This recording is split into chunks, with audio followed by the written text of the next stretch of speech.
अपनी last class पवनों से संबंधित हुई थी। किससे संबंधित हुई थी? पवनों से संबंधित क्लास हुई थी। और पवनों से संबंधित क्लास में हमने पवनों का वर्गीकरण पढ़ा था। क्या पढ़ा था? पवनों का वर्गीकरण। पवनों के वर्गीकरण में हमने 3 प्रकार की पवनें पढ़ने का 3 प्रकार की पवनों का क्या किया था? हमने वर्गीकरण किया था। एक तो हमने स्थायी पवनें, कौन सी पवनें? स्थायी पवनें, इसका जिक्र किया था। एक अस्थायी पवनें, कौन सी पवनें? अस्थायी पवनें, एक इसका जिक्र किया था। और एक पवन और थी अपनी जो स्थानीय पवनें। कौन सी पवनें? स्थानीय पवनें। ये 3 प्रकार की पवनें हमने देखी थी। इन पवनों में हमने ये जो पवन है इसका संपूर्ण वर्गीकरण पढ़ लिया था।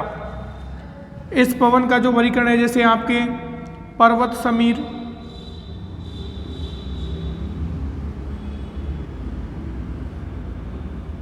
घाटी समीर,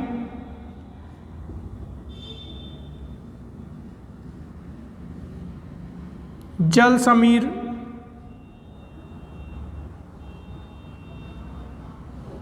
और स्थल समीर।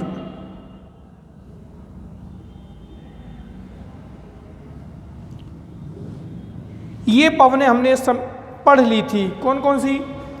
पर्वत समीर पढ़ ली थी, घाटी समीर पढ़ ली थी, जल समीर भी पढ़ ली थी, और स्थल समीर भी पढ़ ली थी। तो इन समीरों को हमने पढ़ लिया था। आज हम बात करेंगे स्थायी पवनों की। कौन सी पवनों की? आज स्थायी पवनों की बात करेंगे। और स्थायी पवनों में हम जो पवनें पढ़ने वाले हैं वो पवनें हैं व्यापारिक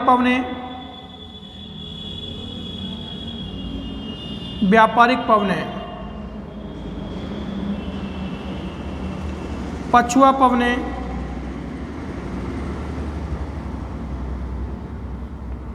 और तीसरी है ध्रुवीय पवनें।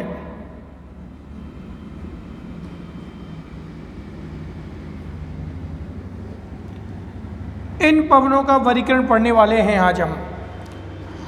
स्थायी पवनें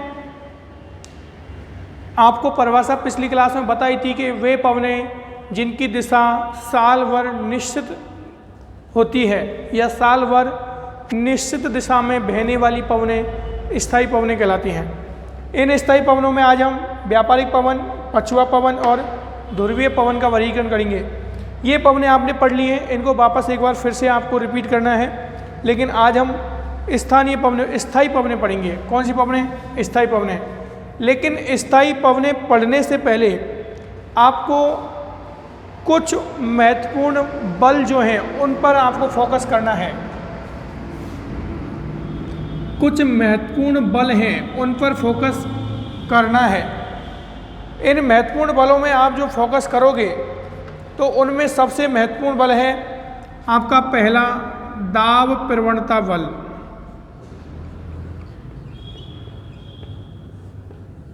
कौन सा बल? दाब प्रवणता बल। दूसरा बल जो है आपका वो है घर्षण बल। कौन सा बल है?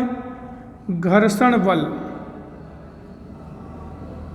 तीसरा आप पढ़ोगे, ये पढ़ोगे आप कोरियोलिस बल।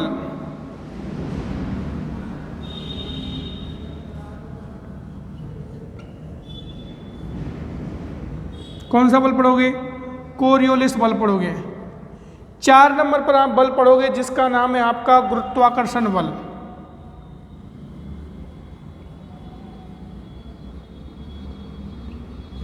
कौन सा बल? गुरुत्वाकर्षण बल। 5 नंबर पर आपको जो बल पढ़ना है वो केंद्रोमुखी बल पढ़ना है। केंद्रोमुखी बल। और 6 नंबर पर जो बल पढ़ना है आपको वो पढ़ना है केंद्रोपसारी बल। कौन सा बल? केंद्रोपसारी बल। ये इतने बल आपको आज पढ़ने हैं, 6 प्रकार के बल हैं।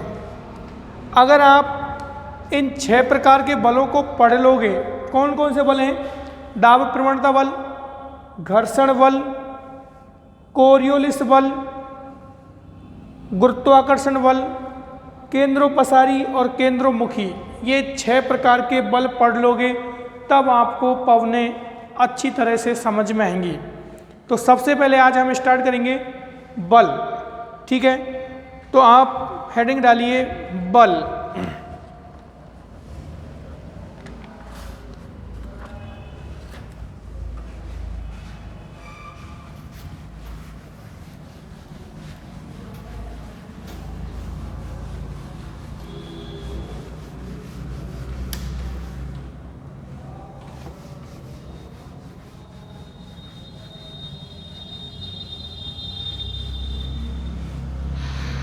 देखिए,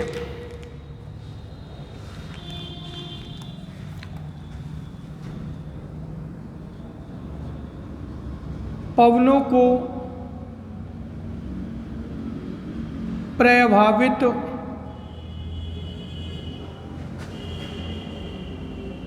करने वाले प्रमुख बल,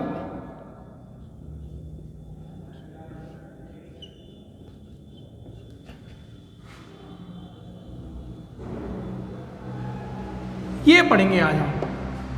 पवनों को प्रभावित करने वाले प्रमुख बल, ये बल पढ़ने हैं आज हमको। इसमें आप देखिए, सबसे पहले जो बल पढ़ रहे हैं हम, दाब प्रवणता बल। कौन सा बल पढ़ रहे हैं? दाब प्रवणता बल। ये पहला बल पढ़ रहे हैं हम, दाब प्रवणता बल। देखो, मैंने आपको एक चीज बताई थी कि जहां तापमान उच्च होता है, तापमान क्या है? उच्च है, वायुदाब क्या होगा? वायुदाब कम होगा। क्या होगा? वायुदाब कम होगा, ठीक है। जहां तापमान कम है, वायुदाब कैसा होगा? वायुदाब उच्च होगा। ये दो चीजें हमने सामान्य रूप से समझ रखी हैं। तापमान जहां उच्च है, वायुदाब वहां कम होगा। तापमान जहां निम्न है, वायुदाब वहां उच्च होगा। ये दो चीज़ें पढ़ने के बाद में आपको, जब यहाँ वायुदाब निम्न है तो यहाँ पर लो प्रेशर बनेगा, और यहाँ वायुदाब उच्च है तो यहाँ पर क्या बनेगा? हाई प्रेशर बनेगा। लो प्रेशर और हाई प्रेशर, ये दोनों चीज़ें आपने देख ली थी। मैंने क्या कहा? दाब प्रवणता बल, ये हाई प्रेशर और ये है लो प्रेशर। कोई भी पवन हाई प्रेशर से लो प्रेशर की तरफ चलती है, वो इस दाब प्रवणता बल की वजह से बल चलती है। किस वजह से? दाब प्रवणता बल की वजह से कोई भी पवन, उच्च वायुदाब, दाब आ गया तो यहाँ पर क्या है? उच्च वायुदाब है, उच्च वायुदाब। और यहाँ पर क्या है? निम्न वायुदाब, निम्न वायुदाब। उच्च वायुदाब से निम्न वायुदाब की ओर जब पवन चलती है तो उसका मुख्य कारण दाब प्रवणता बल होता है। कौन सा बल होता है? दाब प्रवणता बल। ये चीज़ आपके समझ में आनी चाहिए कि दाब प्रवणता बल क्या है।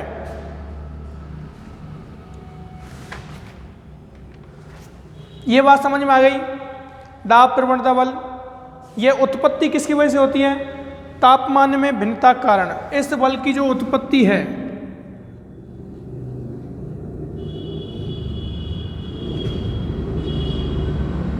तापमान में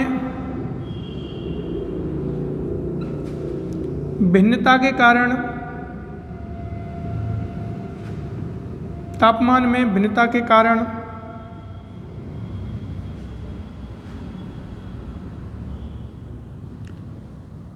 वायुदाब में परिवर्तन होता है।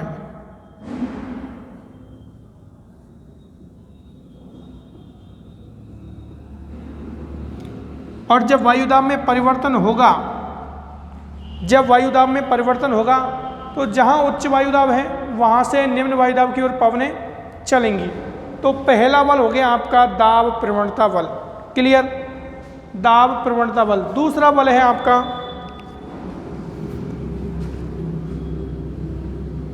घर्षण बल। कौन सा बल? घर्षण बल है। देखो, ये हाई प्रेशर से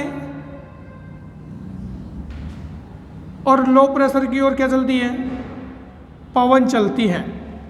जब हाई प्रेशर से और लो प्रेशर की ओर पवन चलती है तो पवन किस पर चलेगी? धरातल के संपर्क में होकर चलेगी। किसके संपर्क में? धरातल के संपर्क में होकर चलेगी।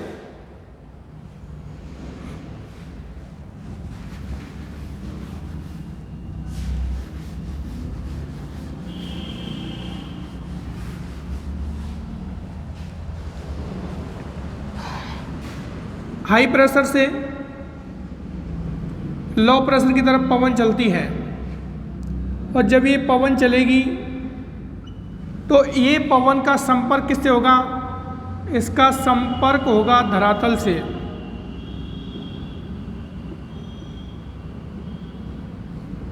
किससे? धरातल से। और इस बल के विरोध में, किस बल के विरोध में? दाब प्रवणता बल के विरोध में कार्य करता है। दाब प्रवणता बल के विरोध में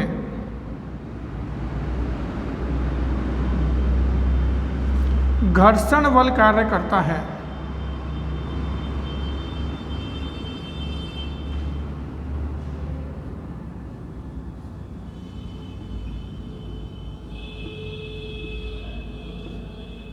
ये चीज आपके समझ में आई कि नहीं आई?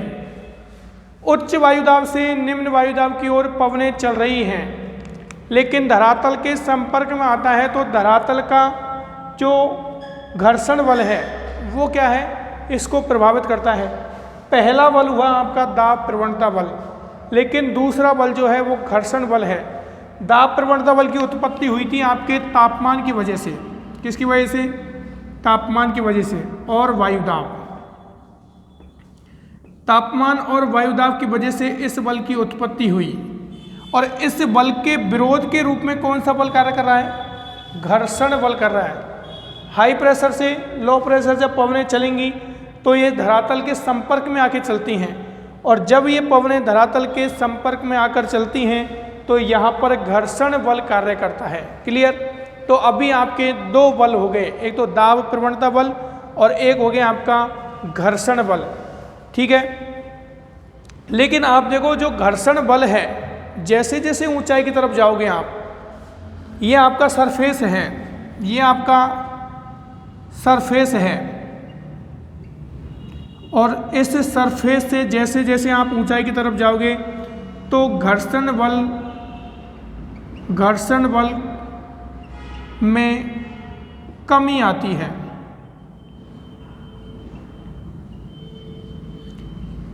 तो घर्षण बल कहाँ कार्य करेगा? मुख्यतः धरातल के पास कार्य करेगा।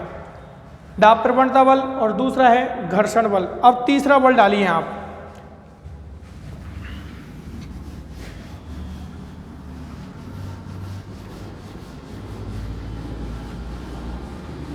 तीसरा बल डालिए कोरियोलिस बल।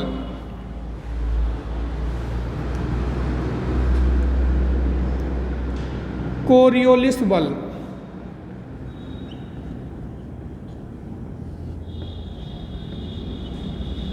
इस बल को विक्षेप बल भी कहते हैं।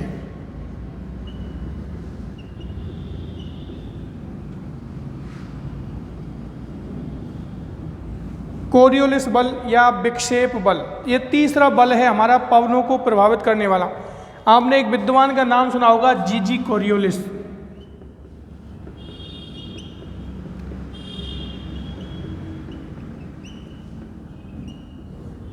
और आपको एक चीज़ बताई थी, मैंने आपको एक चीज़ बताई थी कि पृथ्वी जो है वो घूर्णन करती है, और जिसे आप दैनिक गति बोलते हो, पृथ्वी क्या करती है? घूर्णन करती है। जिसे आप पृथ्वी की दैनिक गति बोलते हो। लास्ट क्लास में हमने देखा था कि दैनिक गति से दिन रातों का निर्माण हो रहा था। किस तरह निर्माण होता था? दिन रातों का निर्माण हो रहा था। एक चीज, जब ये बल कार्य करता है, कौन सा? कोरियोलिस बल, पृथ्वी पश्चिम से पूरब घूमती है। कहाँ से कहाँ घूमती है? पश्चिम से पूरब। आप देखो, मैंने आप लोगों को एग्जाम्पल देता हूँ कि ये कोई ट्रेन है और इसकी दिशा इस तरफ है, और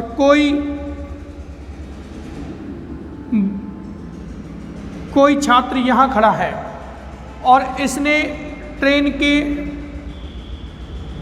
तीसरे नंबर डिब्बे पर कंकड़ मारने की कोशिश कर रहा है। किस नंबर पर? तीसरे नंबर के डिब्बे पर। इस ट्रेन की दिशा इधर है। अगर इसको तीसरे नंबर के डिब्बे पर कंकड़ मारना है तो इसको टारगेट बनाना पड़ेगा 1 नंबर का डिब्बा, तब ये तीसरे नंबर के डिब्बे पर कंकड़ मार पाएगा। अगर ट्रेन की स्पीड और ज़्यादा है तो इसको और भी आगे टारगेट बनाना पड़ेगा। इसका मतलब क्या है कि ये जो बीच वाला गैप है ये विक्षेप है, और इसीलिए इसको विक्षेप बल की संज्ञा दी जाती है। आप कहोगे सर कि भाई विक्षेप बल और ट्रेन का संबंध क्या है? तो पृथ्वी पश्चिम से पूरब घूमती है।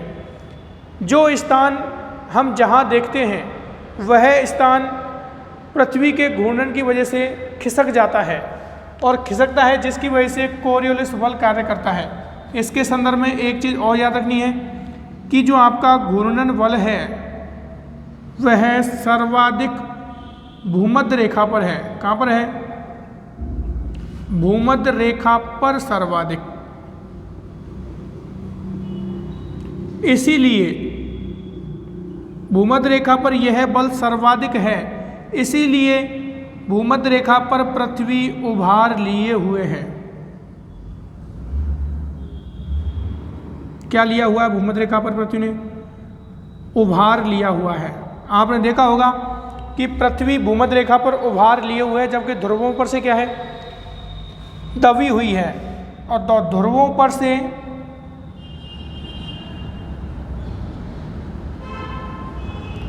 दबा होना किसकी वजह से है?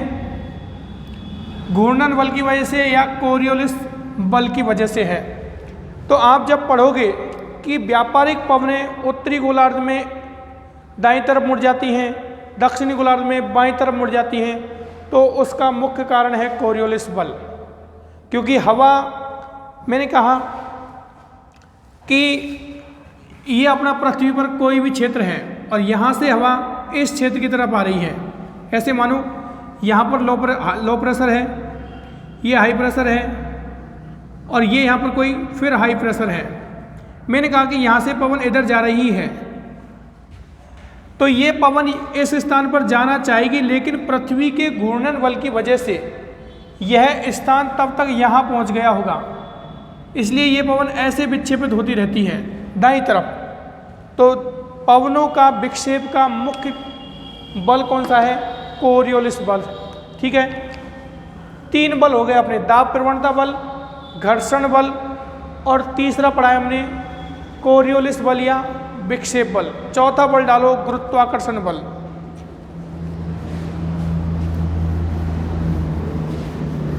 चौथे नंबर का बल है आपका गुरुत्वाकर्षण बल।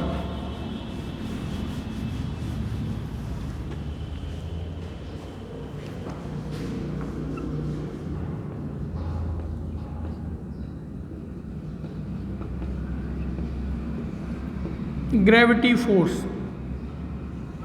देखो ये कैसे कार्य करता है। पृथ्वी, फिर वही बात, पृथ्वी पश्चिम से पूरब घूमती है और पृथ्वी पश्चिम से पूरब घूमती है, तो पृथ्वी के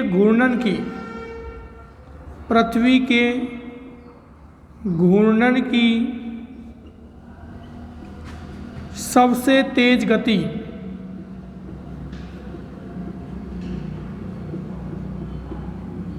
कहाँ होती है? हम सब ने पढ़ रखा है, ये विषुवत रेखा पर होती है। कहाँ होती है? विषुवत रेखा पर। ठीक है। दूसरा, पृथ्वी के घूर्णन की सबसे कम गति ये होती है आपके ध्रुवों पर।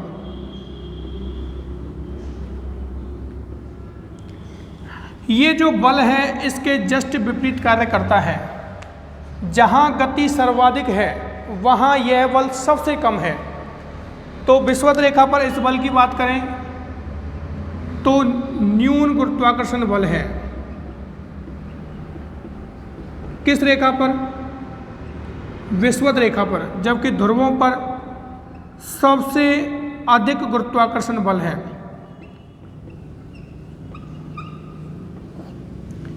जब हम आपके सतह पढ़ते हैं, क्षोभ मंडल है, समताप मंडल है, ओजोन मंडल है, आयन मंडल है, जब क्षोभ मंडल का वर्णन करते हैं हम लोग कि क्षोभ मंडल की ऊंचाई विषुवत रेखा पर अधिक है जबकि ध्रुवों पर कम है। ये आपने पढ़ा होगा कि क्षोभ मंडल की ऊंचाई विषुवत रेखा पर अधिक है जबकि ध्रुवों पर कम है। उसका मुख्य कारण ये गुरुत्वाकर्षण बल है। मुख्य कारण क्या है? गुरुत्वाकर्षण। क्योंकि गुरुत्वाकर्षण बल ध्रुवों पर सर्वाधिक होता है, इसलिए वो क्षोभ मंडल की जो सतह है, सीमा है, वो ध्रुवों पर तो कम है और विषुवत रेखा पर अधिक है। आपने पढ़ा है कि विषुवत रेखा पर जो पवनें चलती हैं उनको हम समवहनीय पवनें बोलते हैं। कौन सी पवनें? समवहनीय पवनें बोलते हैं। विषुवत रेखा पर समवहनीय पवनों के द्वारा रोजाना दोपहर बाद वर्षा होती है। वो किसके कारण हो रहा है? वो आपके गुरुत्वाकर्षण बल की वजह से हो रहा है। जो आपके घूर्णन है उसकी वजह से वहाँ पर गुरुत्वाकर्षण बल निम्न है, और जब निम्न है इसलिए जो पवनें हैं वो ऊंचाई पर अधिक जाती हैं। विषुवत रेखा पर यह बल बहुत कम कार्य करता है जबकि ध्रुवों पर यह बल अधिक कार्य करता है। ये कौन सा बल है आपका? गुरुत्वाकर्षण बल। किसकी वजह से उत्पन्न हुआ है? इसकी उत्पत्ति, इस बल की उत्पत्ति का कारण क्या है? पृथ्वी का घूर्णन बल। इस पृथ्वी के घूर्णन बल की वजह से इस गुरुत्वाकर्षण बल की उत्पत्ति हो रही है। क्लियर? उसके बाद अगला बल डालो आप, केंद्रोमुखी बल। कौन सा बल? केंद्रोमुखी बल।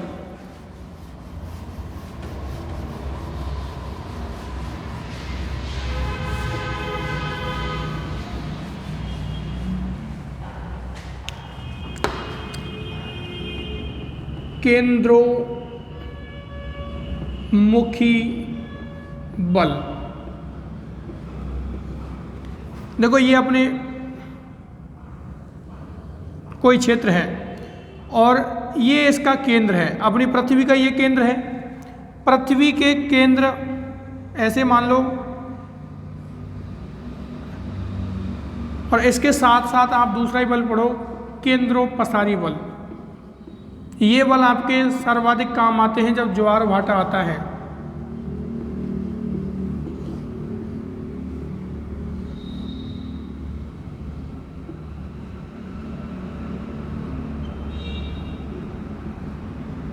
ये चीज देखिए, अगर इस स्थान पर लो प्रेशर है और इस स्थान पर हाई प्रेशर है तो लो प्रेशर की तरफ पवनें आएंगी, मतलब केंद्र की तरफ पवनें आएंगी। अगर इसका केंद्र यहाँ है लो प्रेशर का, तो पवनें बाहर से इस केंद्र की तरफ आएंगी, और यही पवनें अगर यहाँ हाई प्रेशर है और बाहर की तरफ जा रही हैं तो तो ये कहलाएगा आपका केंद्रोपसारी बल। आप देखो जब ज्वार भाटा आते हैं तो ज्वार भाटा आपके सूर्य चंद्रमा का जब गुरुत्वाकर्षण बल पृथ्वी पर स्थित जल को एक साथ खींचता है एक तरफ से, तो एक तरफ तो बल कर रहा है, गुरुत्वाकर्षण बल कार्य है, लेकिन जैसे पृथ्वी का एक हिस्सा इधर गुरुत्वाकर्षण बल कार्य कर रहा है इस स्थान पर यहाँ से, तो इधर उस समय केंद्रोमुखी बल कार्य कर रहा होगा, क्योंकि वो बल क्या है, बैलेंस बनाने के लिए दूसरी तरफ कार्य करता है। सेम ऐसे ही केंद्रोमुखी बल और केंद्रोपसारी बल, अगर सेंटर में लो प्रेशर है तो बाहर के क्षेत्रों से पवनें आएंगी तो वो केंद्रोमुखी बल कहलाएगा, और अगर ये सेंटर में हाई प्रेशर है और पवनें एक दूसरे से दूर जा रही हैं तो वो क्या कहलाएगा, आपका केंद्रोपसारी बल कहलाएगा। ठीक है।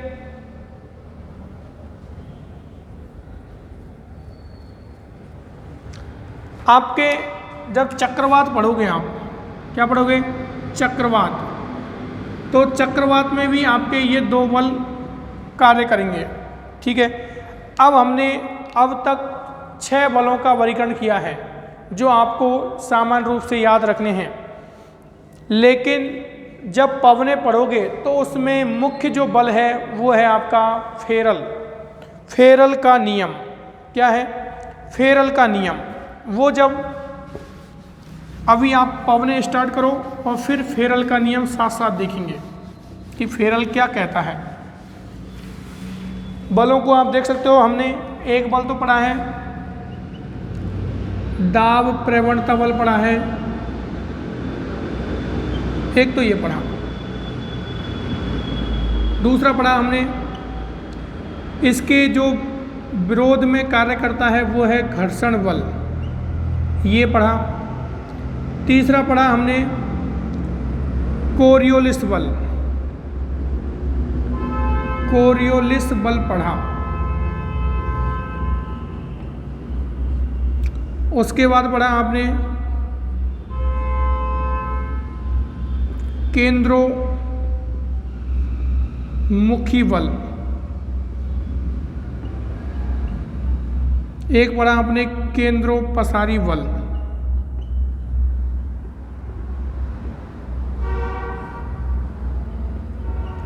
और एक बल है आपका गुरुत्वाकर्षण बल।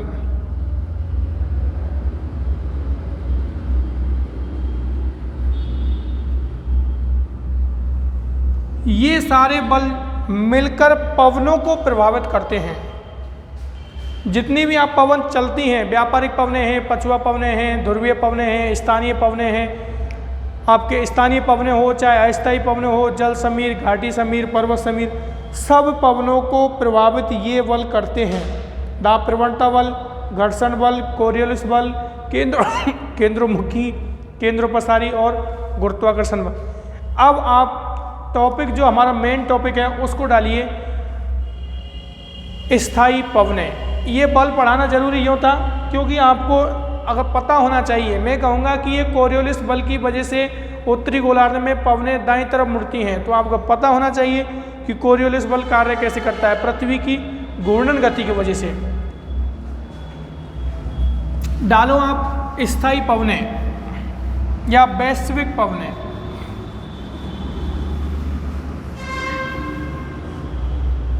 टॉपिक है अपना वैश्विक पवनें।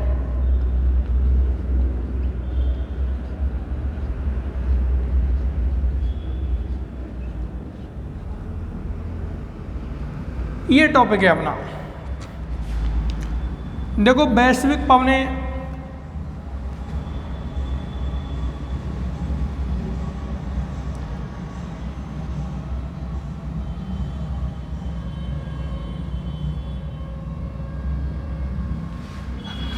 हमने बीचों बीच में रेखा डाली है, उस रेखा का नाम है विषुवत रेखा।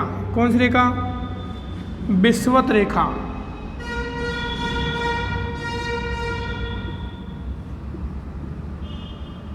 वायुदाब पेटियां मैंने आपको समझाई थी। कुल वायुदाब पेटियों की संख्या 7 है। कितनी है? 7, जिसमें से तापजन 3 पेटियां हैं और गतिजन 4 पेटियां हैं। ये जो बीचों बीच में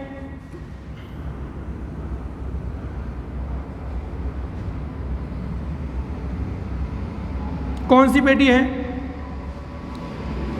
विषुवत रेखीय निम्न वायुदाब पेटी। ये आपने सबने पढ़ रखी है। मैंने ये बता रखा है क्यों बनी है, लास्ट वीडियो में बता रखा है कि कौन कौन सी पेटी क्यों बनी है और किस किस पेटी की क्या क्या विशेषता है। अब हम केवल वैश्विक पवनों का वर्गीकरण करेंगे। यहाँ पर जो वायुदाब रहता है वो कैसा रहता है?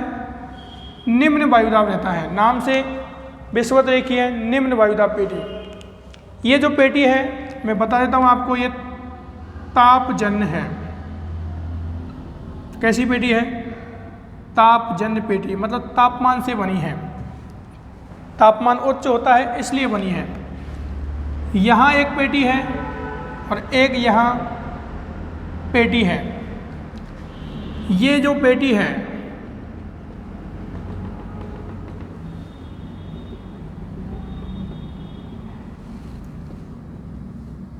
उत्तरी ध्रुवीय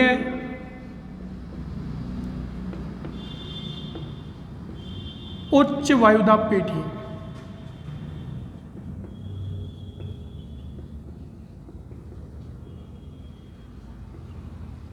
इस पेटी को बता दूं ये भी तापजन्य है। कैसी पेटी है? तापजन्य। यहाँ जो ये पेटी है दक्षिणी ध्रुवीय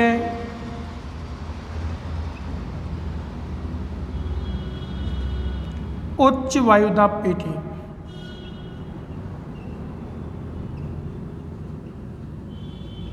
ठीक है, ये चीज यहाँ उच्च वायुदाब है तो क्या रहेगा? हाई प्रेशर रहेगा। और यहाँ भी क्या रहेगा? हाई प्रेशर रहेगा। ये भी कैसी है? तापजन्य पेटी है। कैसी है? तापजन्य पेटी। ठीक है, 3 पेटियां हो गई। 3 पेटियां तापजन्य हैं। विषुवत रेखीय निम्न वायुदाब पेटी, ध्रुवीय उच्च वायुदाब पेटी और ध्रुवीय उच्च वायुदाब पेटी। ये आप डालो 30 से 35।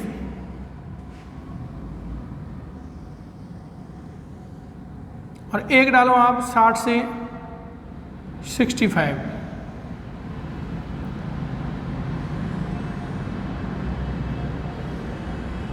पेटियां समझने में कोई समस्या नहीं आनी चाहिए आपको, क्योंकि हम पहले पढ़ चुके हैं पूरी पेटियां। ये है आपके उपोष्ण उच्च वायुदाब पेटी।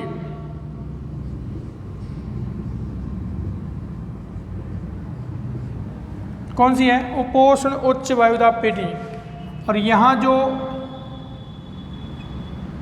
हाई प्रेशर रहेगा, कैसा प्रेशर रहेगा? हाई। इधर दक्षिण में भी सेम यही पेटी है, उपोष्ण उच्च वायुदाब पेटी।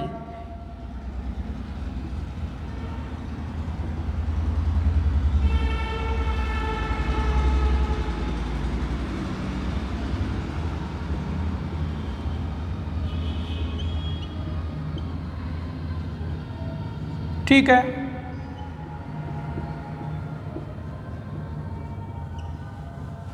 देखो ये भी कैसी है? हाई प्रेशर पेटी है।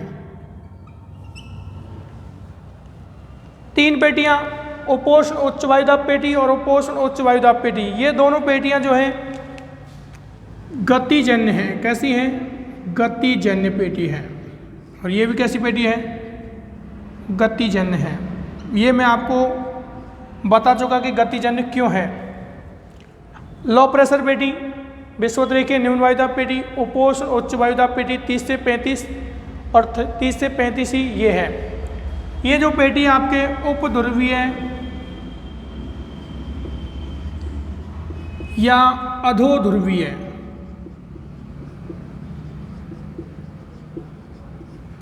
निम्न वायुदाब पेटी।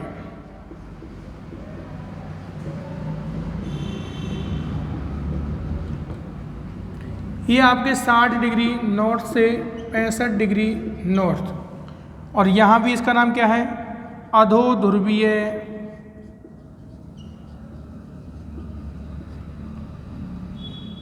निम्न वायुदाब पेटी।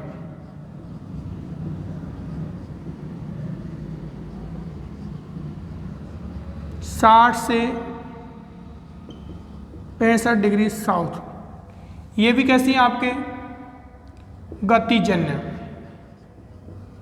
और ये भी पेटी कैसी है, गतिजन्य है। तो गतिजन्य 4 हो गई और तापजन्य 3। यहाँ तक मैं आपको पिछली क्लास में बता चुका था, केवल ये पेटियाँ मैंने बता दी कि ये पेटियाँ, लेकिन मैं आपको पवनें नहीं बताई थी। अब देखो ये जितनी भी पेटियाँ हैं, 1 2 3 4 5 6 और 7 जो पेटियाँ हैं आपके, जिसमें से आपके तापमान जन्य एक है, एक ये है और एक ये है। हाई प्रेशर कितनी हो गई, 1 2 3 4। लो प्रेशर कितनी है, 1 2 3। अब आपको मैंने बताया था जो पहला ही बल पढ़ाया, दाब प्रवणता बल, मैंने क्या कहा, दाब प्रवणता बल की वजह से ही पवनें चलती हैं।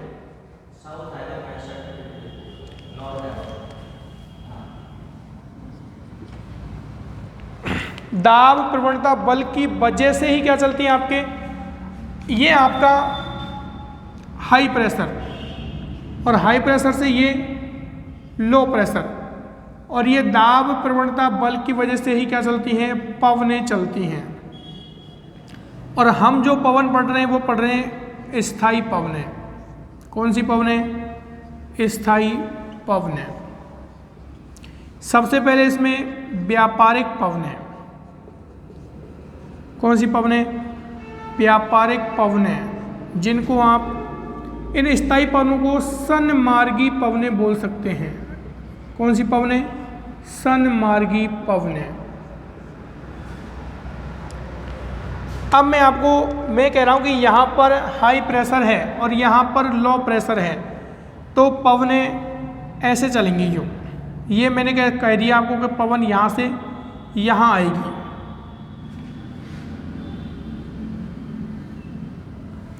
और ये पवन इधर लो प्रेशर है तो इधर की तरफ भी जाएगी।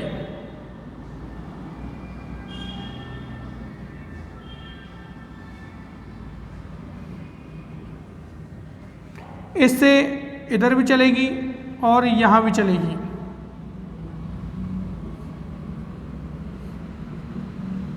यहाँ से हाई प्रेशर से लो की तरफ तो चलेंगे ही पवनें, लेकिन ये मैंने एक सामान्य बता दिया कि पवनें हाई प्रेशर से और लो प्रेशर की ओर चलती हैं। लेकिन आपको मैंने अभी एक बल बताया था, जी कोरियोलिस वाला, कोरियोलिस बल। कोरियोलिस बल ये कहता है कि कोई भी पवन उत्तरी गोलार्ध में चल रही है तो वह अपने दाहिने तरफ मुड़ेगी। ये चीज़ अच्छे से याद रखो आप। अगर आपको ये फैक्ट याद है तो समझो आपको पवनें पूरी आती हैं। कोई भी पवन उत्तरी गोलार्ध में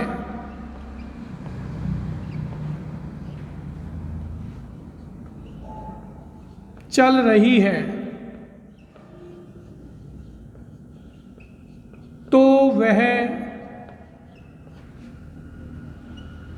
अपनी मूल दिशा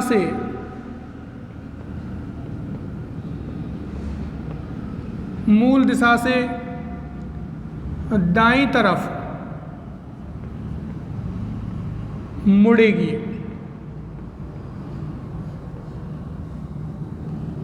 कोई पवन दक्षिणी गोलार्ध में चल रही है। कौन से गोलार्ध में? दक्षिणी गोलार्ध में चल रही है तो वह पवन अपनी मूल दिशा से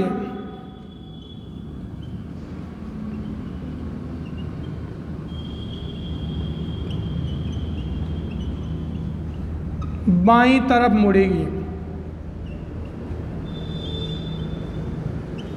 ये एक नियम है जो आपको बहुत ज़्यादा,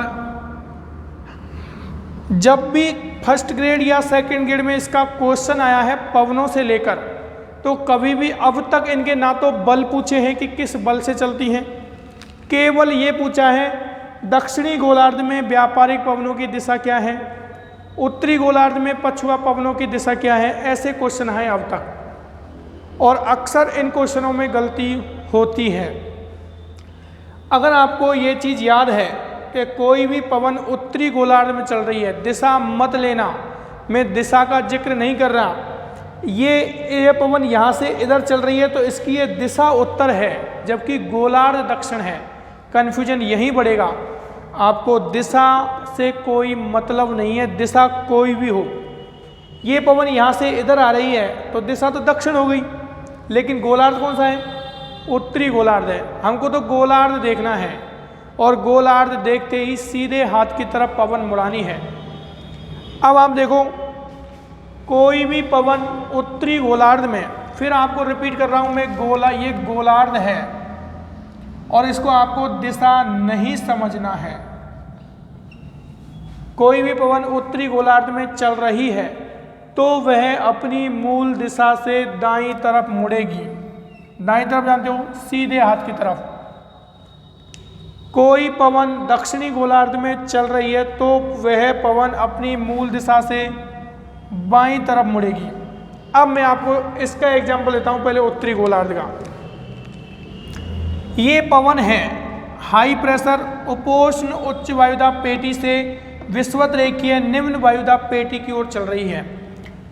यहाँ से पवन चली और यहाँ तक चली, लेकिन मैंने आपको कहा था कि पवन जब चलती है तब तक पृथ्वी घूर्णन कर जाती है, और कर जाती है तो ये पवन पहुँचनी तो यहाँ चाहिए थी, इस स्थान पर। लेकिन जब ये पवन यहाँ के लिए चली थी, यहाँ से यहाँ के लिए चली थी, तो ये स्थान तब तक आगे बढ़ गया, ये यहाँ पहुँच गया। ठीक है, तो ये स्थान यहाँ पहुँच गया, तो ये पवन कहाँ पहुँचेगी? ये पवन इस स्थान पर पहुँची, पीछे रह गई। मतलब जिस स्थान पर जाना चाहती थी पवन, वो स्थान आगे हो गया तो पवन पीछे विचलित हो गई। ये पवन यहाँ विचलित हुई, ये पवन यहाँ विचलित हुई। सारी पवनें ऐसे ही विचलित होंगी। ये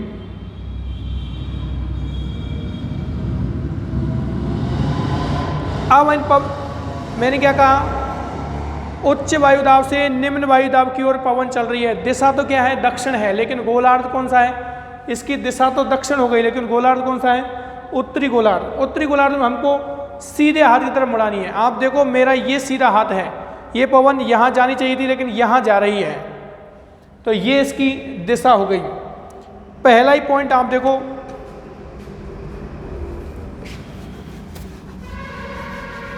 ये जो सारी पवनें हैं इनकी दिशा साथ के साथ देखो आप, तभी आपके समझ में आएगा।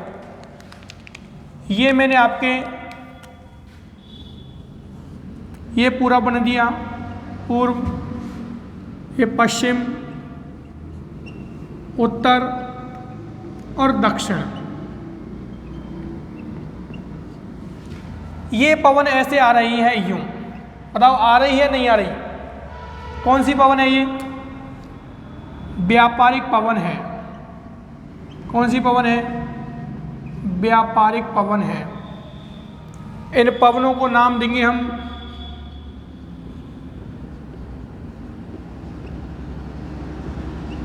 व्यापारिक पवन। व्यापारिक पवन कौन सी पेटी में चलती हैं? अगर इस पेटी की बात करोगे तो कौन सी पेटी हो गई है बताओ? हेडली कोशिका हो गई। कौन सी कोशिका हो गई? मैं आपको पिछली क्लास में बता चुका हूँ, हेडली कोशिका में चलती है। कौन सी पवन? व्यापारिक पवन। इस पवन की दिशा क्या हो गई? ये पूरब है, ये उत्तर है, तो ये हो गए आपके उत्तर पूरब। क्या हो गई? उत्तर पूरब। ये दक्षिण है और ये पश्चिम है, तो क्या हो गई? दक्षिण पश्चिम। दिशा क्या हो गई व्यापारिक पवन की?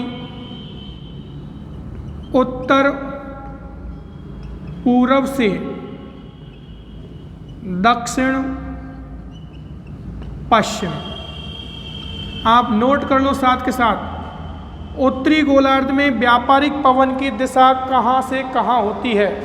तो उत्तरी गोलार्ध में व्यापारिक पवन की दिशा उत्तर पूर्व से दक्षिण पश्चिम होती है। उत्तरी गोलार्ध में, दक्षिणी गोलार्ध में व्यापारिक पवन की दिशा अलग होगी। केवल उत्तरी गोलार्ध की बात कर रहे हैं अभी हम। ये उत्तर, ये पूरब, ये दक्षिण, ये पश्चिम, तो कहाँ से कहाँ चल रही है? उत्तर पूर्व से, और ये चल रही है आपके दक्षिण पश्चिम की तरफ। तो ये चीज़ आपको बहुत इंपॉर्टेंट याद रखनी है। दूसरा, किस कोशिका में चल रही है? हेडली कोशिका में चल रही है। अब देखो आप, इस पवन का जिक्र करें हम, उत्तरी गोलार्ध की व्यापारिक पवन का, तो अगर किसी भी महाद्वीप को लोगे आप, व्यापारिक पवनें जो होती हैं वो उत्तरी गोलार्ध के जितने भी महाद्वीप हैं उनके पश्चिमी तटों पर वर्षा करेंगी। व्यापारिक पवनें उत्तरी गोलार्ध के जितने भी महाद्वीप हैं उनके पश्चिमी तटों पर वर्षा करेंगी, जबकि पूर्वी तटों को सूखा रखेंगी। ये आपको याद रखना है। आगे जब आप मरुस्थल पढ़ोगे, अभी बताएंगे जैसे अटाका में मरुस्थल आएगा तो मैं बताऊंगा कि व्यापारिक पवनें किस गोलार्ध की? दक्षिणी गोलार्ध की व्यापारिक पवनें, और ये आपके पछुआ पवनें, इनकी वजह से वो मरुस्थल बनेगा। अभी बताएंगे, जिक्र करेंगे उसका। ये दिशा कंप्लीट हो गई, तो इसके बारे में एक चीज़ क्या याद रखेंगे? उत्तरी गोलार्ध की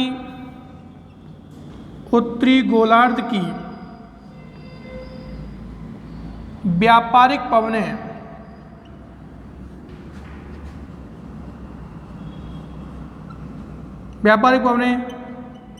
उत्तरी गोलार्ध में स्थित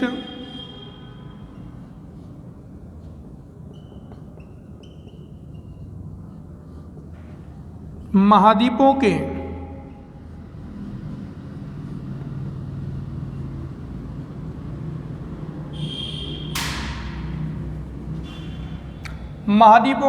पूर्वी तटों पर वर्षा करती हैं।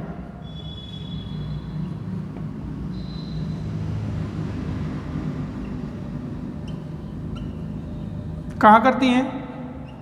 पूर्वी तटों पर। ये महाद्वीपों के पूर्वी तटों पर वर्षा करेंगे, और पश्चिमी तट कैसे रहेंगे? सूखे रहेंगे। लिख लो नीचे, पश्चिमी तट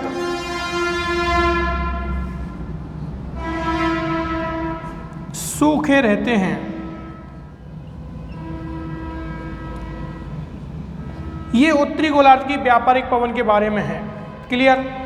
अब चलते हैं उत्तरी गोलार्ध की पछुआ पवन। आप देखो, ये पवन यहां से यहां जा रही है।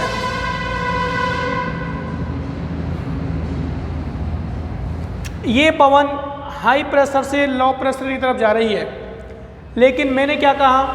उत्तरी गोलार्ध में पवन अपने सीधे हाथ की तरफ, मतलब दाईं तरफ मुड़ेगी।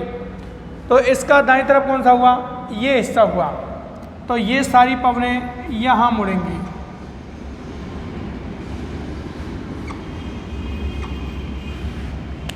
और इन पवनों को आप बोलोगे पछुआ पवनें। कौन सी पवनें? पछुआ पवनें। ये पवन कौन सी हैं? पछुआ पवनें हैं। ये जो कोशिका है वो है आपके फेरल कोशिका। किस कोशिका में चलेगी? ये फेरल कोशिका में चलेगी।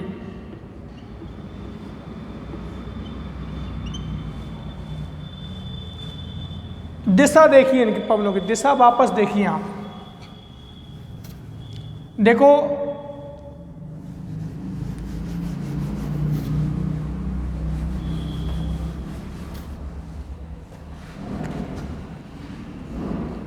ये ईस्ट है, वेस्ट, नॉर्थ और साउथ। ये पवन ऐसे चल रही है, मतलब यूं जा रही है। क्लियर? तो क्या हो गया? दक्षिण पश्चिम, और ये हो गया उत्तर पूरब। दिशा हो गई उत्तरी गोलार्ध की व्यापारिक पवन के जस्ट विपरीत दिशा में चलती है पछुआ पवन। ये चीज़ आपको बहुत अच्छे से याद रखनी है। तो इसकी दिशा हो गई दक्षिण पश्चिम से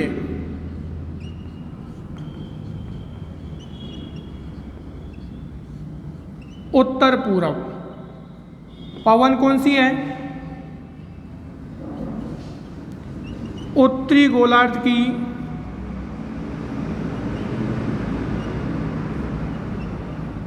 पछुआ पवन है। ठीक है, उत्तरी गोलार्ध की पछुआ पवन, दिशा दक्षिण पश्चिम से उत्तर पूरब। और जबकि ऐसे पवन कौन सी चल रही थी? उत्तरी गोलार्ध की व्यापारिक पवन चल रही थी। तो दोनों पवनें एक दूसरे के विपरीत चलती हैं।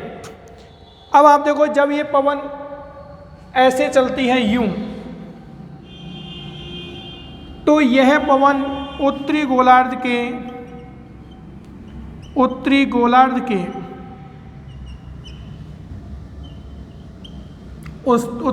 के पश्चिमी तटों पर वर्षा करती है।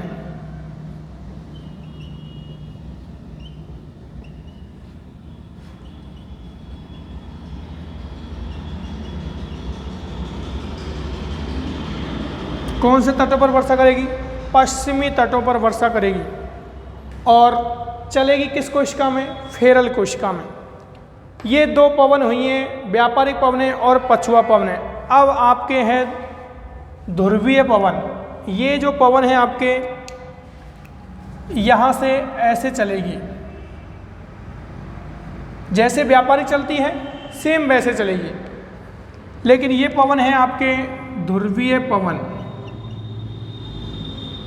आपको एक चीज मैं बता दूं, ध्रुवीय पवनों को पूर्वा पवनें भी बोलते हैं। कौन सी पवनें? पूर्वा पवनें। जो दिशा व्यापारिक पवनों की होती है वही इनकी होती है, लेकिन इनकी दिशा पूर्व की तरफ अधिक होती है, मतलब पूर्व की तरफ से अधिक चलती हैं ये, इसलिए इनको पूर्वैया पवनें भी कहते हैं। कि कौन सी पवनें? पूर्वैया पवनें। गांव के लोग, गांव के जो बच्चे हैं वो सब जानते हैं कि पूर्वैया क्या होती है। ऐसे गांव में कहावत भी है, बुजुर्गों की कहावत है, ऐसा बोलते हैं, ऐसा कहते हैं गांव वाले। सच है झूठे मुझे भी नहीं पता, लेकिन ऐसा बोलते हैं कि काला जो सर्प होता है अगर उसको मार के और छोड़ दिया तो जो पूर्वैया पवन होती है उससे वो जिंदा हो जाता है। हालांकि ऐसा साइंस तो नहीं मानता, हम भी नहीं मानते, लेकिन बुजुर्गों की कहावत है। तो वो पूर्वैया पवन आपको ऐसे याद आ जाएगी कि पूरब की तरफ से चलने वाली ठंडी पवनें क्या कहलाती हैं? पूर्वैया पवन कहलाती हैं, जिनको ध्रुवीय पवनें भी कहते हैं। ये ध्रुवीय पवनें वर्षा नहीं करती, क्योंकि ये पवनें जिस स्थान से चलती हैं वहाँ बर्फ़ जमी रहती है, और बर्फ़ जमी रहती है इसलिए ये पवनें गर्म भी नहीं होती। गर्म नहीं होती तो इनमें आर्द्रता भी नहीं होती, क्योंकि गर्म होगी पवन जब भी उसमें जलवाष्प ग्रहण करने की क्षमता आएगी। इसलिए ये वर्षें जो पवनें हैं, ध्रुवीय पवनें, वर्षा नहीं करती। लेकिन ये आपके जो छोटे छोटे हिम के कण होते हैं उनके झंझावत या तूफान जरूर लाती हैं। जैसे हमने पढ़ा था, एक आप पे बिली बाप पढ़ी थी, दक्षिणी अमेरिका में एक हमने पवन पढ़ी थी बिली बाप। उसमें लिखा था यह ठंडी बर्फ का तूफानी क्या है? झंझावत है। तो वो ध्रुवीय क्षेत्रों में ऐसी पवनें चलती हैं। अब आओ आप दक्षिणी गोलार्ध पर।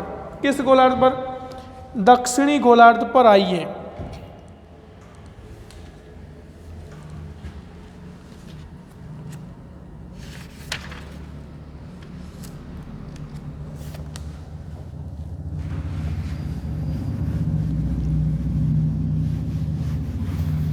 दक्षिणी गोलार्ध के बारे में मैंने आपको जो कंसेप्ट बताया है वो ये है कि दक्षिणी गोलार्ध में पवनें अपनी मूल दिशा से बाईं तरफ विचलित होती हैं। कौन सी तरफ? बाईं तरफ। उत्तरी गोलार्ध में दाईं तरफ, दक्षिणी गोलार्ध में बाईं तरफ। ये हाई प्रेशर बेल्ट है, उपोष्ण उच्च वायुदाब पेटी। यहाँ से पवन इस लो प्रेशर की तरफ चलेंगी, विषुवत रेखीय निम्न वायुदाब पेटी की तरफ। जब ये पवन चलेगी इधर से इधर तक, तो मैंने कहा कि दक्षिणी गोलार्ध में पवनें अपनी मूल दिशा से बाईं तरफ मुड़ती हैं। कहाँ मुड़ती हैं? बाईं तरफ। ये इसकी बाईं दिशा होगी नहीं होगी बताइए? ये इसकी बाईं तरफ की दिशा है। ऐसे खड़े हो जाओ आप, यूं खड़े हो जाओगे तो है तो दक्षिणी गोलार्ध, यूं चलेगी पवन तो ये तो हो गया दाईं तरफ और ये हिस्सा हो गया बाईं तरफ। तो ये भी पवन कौन सी है? व्यापारिक पवन है। लेकिन किस गोलार्ध की? दक्षिणी गोलार्ध की। आपको जब भी क्वेश्चन आएगा वो ऐसे ही आएगा, दक्षिणी गोलार्ध में व्यापारिक पवनों की दिशा क्या होती है? वही डायग्राम बनाना है वापस से। ये ईस्ट, नॉर्थ, साउथ और वेस्ट। ये पवन चल रही है आपके ऐसे चल रही है यूं, साउथ ईस्ट से नॉर्थ वेस्ट की तरफ चल रही है, मतलब दक्षिण पूर्व से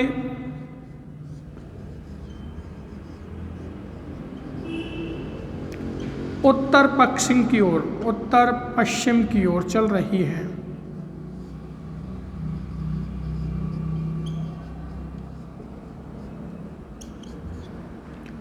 क्वेश्चन आएगा, दक्षिणी गोलार्ध की पवनें किस की तरफ चलती हैं? तो आपको देना है, अगर आपको कंफ्यूजन हो रहा हो तो अगर ऐसा क्वेश्चन आया तो आप छोटा सा डायग्राम बना लो और पवनों की दिशा, उस पर जो भी पवन पूछे उसकी दिशा बना लो, जिससे आपको कंफर्म रहेगा। अगर उसमें ऐसा ऑप्शन आएगा दक्षिण पूर्व से उत्तर पश्चिम, पूर्व दक्षिण से उत्तर पश्चिम, आपके ये दे दिए आपके जैसे उत्तर पूर्व से दक्षिण पश्चिम, उल्टा सीधा एक साथ घुमाएगा चारों को और एक साथ चारों ऑप्शन एक जैसे लगेंगे। इसलिए आप उचित यही रहेगा कि आप डायग्राम बनाइए, छोटा सा डायग्राम, और उस क्वेश्चन को अच्छे से सॉल्व कीजिए, जिससे आपको क्वेश्चन गलत होने की कम संभावना रहती है। यूं से इस दिशा से साउथ ईस्ट से नॉर्थ वेस्ट की तरफ चल रही हैं। इसका मतलब ये पवनें महाद्वीपों के किस भाग पर वर्षा करेंगी बताइए? पूर्वी भाग पर वर्षा करेंगी। किस भाग पर? पूर्वी भाग पर। महाद्वीपों के पूर्वी भाग पर वर्षा करती हैं। अब हमने दक्षिणी अमेरिका पढ़ रखा है, दक्षिणी अमेरिका पढ़ रखा है, और यहाँ पर हमने एक पर्वत, एंडीज पर्वत के सारे यहाँ पर अटाकामा मरुस्थल पढ़ रखा है। अटाकामा, यहाँ से विषुवत रेखा जाती है और यहाँ से 30-35 है, ये 30-35। यहाँ से पवन ऐसे प्रवेश करती हैं इसमें यूं। ये जो बीच में एंडीज पर्वत आ जाता है और ये जो मरुस्थल है अटाकामा, कौन सी पवनों का मरुस्थल है? किस पवनों से बना है? व्यापारिक पवनों से बना है, और व्यापारिक पवनों का वृष्टि छाया क्षेत्र है। अटाकामा मरुस्थल क्या है? मैं आपको पढ़ा चुका हूँ और वहाँ भी समझाया था मैंने आपको कि अटाकामा मरुस्थल व्यापारिक पवनों का वृष्टि छाया क्षेत्र है, क्योंकि ये पूर्वी भाग में वर्षा कर रही है महाद्वीपों के में, जबकि अटाकामा मरुस्थल पश्चिमी भाग में है। कहाँ पर है? पश्चिमी भाग में। व्यापारिक पवनें महाद्वीपों के पूर्वी भाग में वर्षा करती हैं, जबकि पश्चिमी भागों को शुष्क रखती हैं। इसलिए अधिकांश महाद्वीपों के पश्चिमी भागों में मरुस्थल हैं। आप देख सकते हो उत्तरी गोलार्ध में उत्तरी अमेरिका है, उसमें सोनोरान, मोजाम्बिक जो मरुस्थल हैं दोनों पश्चिम की तरफ हैं। दक्षिणी महाद्वीप अमेरिका में आपका अटाकामा मरुस्थल है, वो भी कहाँ पर है? पश्चिम की तरफ है। ठीक है, उसके बाद आप देखिए दक्षिणी गोलार्ध की पछुआ पवन। कौन सी पवन? पछुआ पवन।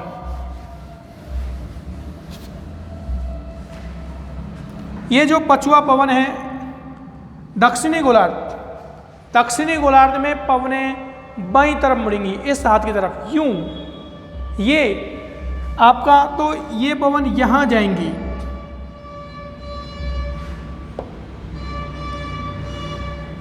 ये कौन सी पवनें हो गई? पछुआ पवनें।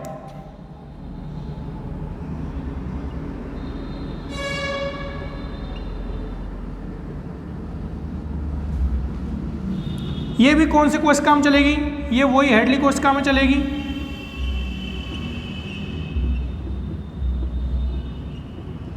ये फेरल कोशिका में चलेगी।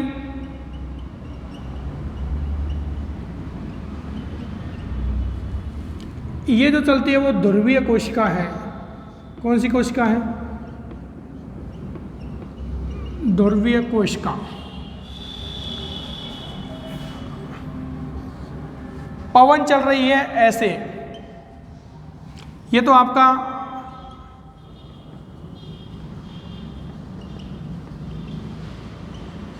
पवन चल रही है नॉर्थ वेस्ट से साउथ ईस्ट की ओर चल रही है, मतलब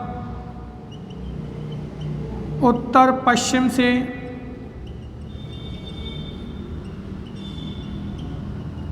दक्षिण पूर्व की ओर। कौन सी पवन चल रही है? पछुआ पवन। अब आपको एक चीज यहां बहुत इंपॉर्टेंट याद रखनी है। देखो, ये जितनी भी पवनें हैं, ध्रुवीय पवन, पछुआ पवन, व्यापारिक पवन, ये व्यापारिक पवन, यहां से लेकर और यहां तक अधिकांश महाद्वीपों का हिस्सा है। अधिकांश महाद्वीप इस हाई प्रेशर से लेकर इस हाई प्रेशर तक हैं, लेकिन यहाँ से लेकर और यहाँ तक महाद्वीपों का अभाव पाया जाता है। अगर महाद्वीपों का अभाव है, इसका मतलब महासागर हैं, और महासागर हैं तो यहाँ पर आपको 3 पवनें बहुत याद रखनी हैं। एक तो 40 डिग्री दक्षिणी अक्षांश पर, एक 50 डिग्री दक्षिणी अक्षांश पर, और एक 60 डिग्री दक्षिणी अक्षांश पर याद रखनी है। 40 डिग्री दक्षिणी अक्षांश पर जो पवन चलती है उसे गरजता चालीसा कहते हैं। क्या बोलते हैं? गरजता चालीसा। और इसे बोलते हैं प्रचंड पचासा या भयंकर पचासा। कौन सा? भयंकर पचासा। इसे बोला जाता है चीखता साठा।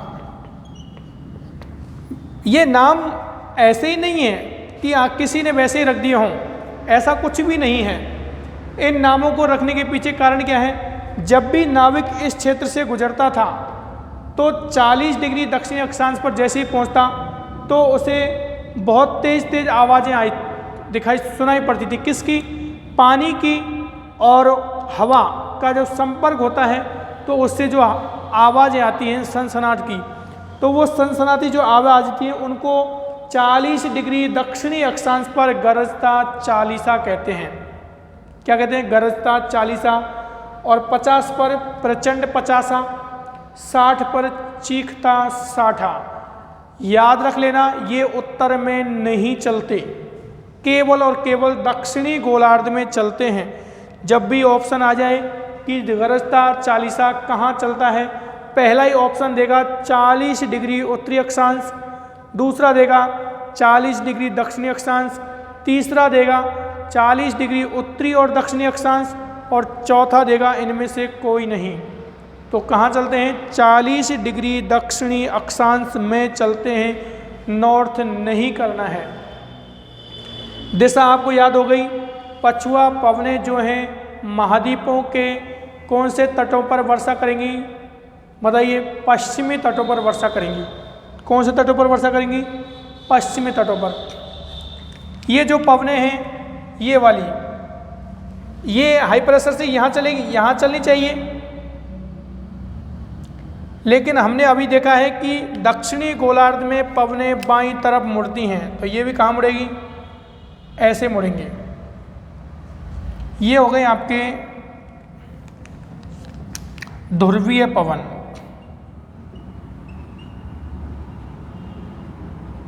कौन सी पवन? ध्रुवीय पवन। और इसकी दिशा क्या होगी?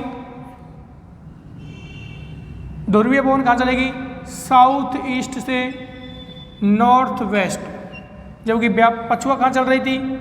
नॉर्थ वेस्ट से साउथ ईस्ट, विपरीत चल रही थी। ये आपके जब तक चीज़ें क्लियर नहीं होंगी, पवनें, व्यापारिक पवनें, पछुआ पवनें और ध्रुवीय पवनें, मैंने आपको सामान्य रूप से समझाया है कि व्यापारिक पवनें कहाँ से कहाँ चलती हैं? 30 डिग्री 35 डिग्री उत्तरी अक्षांश और 30 से 35 डिग्री दक्षिणी अक्षांश के मध्य। लेकिन आपको एक चीज़ फिर याद रखनी है, ये जो बीच वाला क्षेत्र है ये ITCZ कहलाता है। क्या कहलाता है? ITCZ,